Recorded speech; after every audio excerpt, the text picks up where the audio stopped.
Hello, আসসালামু আলাইকুম guys. সবাই কেমন আছেন? আশা করি সবাই ভালো আছেন।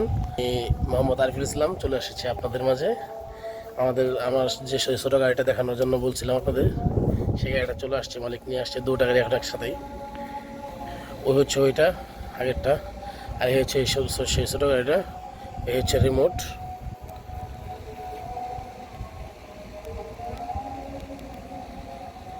কাজ করতেছে না কেন? হ্যাঁ হ্যাঁ, আমার গাড়িটা লাইট জ্বলতেছে না, কিনলে আমি তো টেনশনেই পড়ে গেছি। তারপরেও আবার একটা জিনিস মনে আছে যে দরজা কোনো একটা যদি একটু খোলা, হালকা খোলা থাকে, পুরোপুরিভাবে না ভালোভাবে না লাগে, তাহলে লাইট জ্বলে না।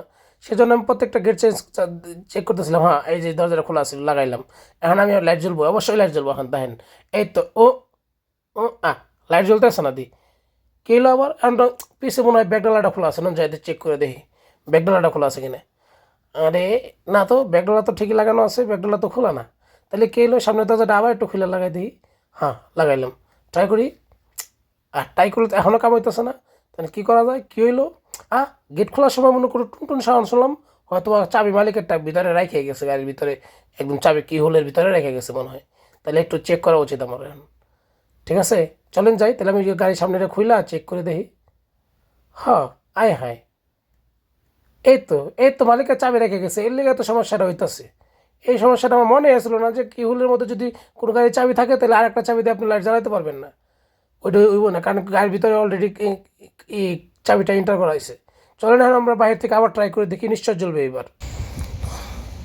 গাড়ির ভিতরে এসে রিমোটটা রেখে চলে গেছিলো, কাজ হয় না। এই তো গাড়ির এটা ঠিক আছে, লক, তো আনলক করলাম। তো এটা হচ্ছে গাড়ি, এই হচ্ছে ইন্টেরিয়র। মালিকের গাড়ি। এই যে মালিকের চাবিটা রেখে গেছে, আমার হাতে মকরের চাবি ছিল। এই হচ্ছে মালিকের চাবি, আর এই হচ্ছে আমার চাবি। এই হচ্ছে গাড়ি, এটা হচ্ছে ছোটো গাড়ি। এটা দেখাতে চাইছিলাম, তো এটার মালিক রেখে গেছে, পর দেখাইলাম। তো ভালো থাকবেন সবাই, দোয়া করবেন। গাড়ি আমার নতুন একটা কিনে দিবে, সেটাও দেখাবো। আর সর্বপ্রথম সৌদিতে আসার পর কোন গাড়িটা চালাইছি সেটাও দেখাবো ইনশাআল্লাহ। সাথে থাকুন সব কিছু দেখার জন্য। আল্লাহ হাফেজ, আসসালামু আলাইকুম। লাইক, কমেন্ট, শেয়ার করে পাশেই থাকবেন।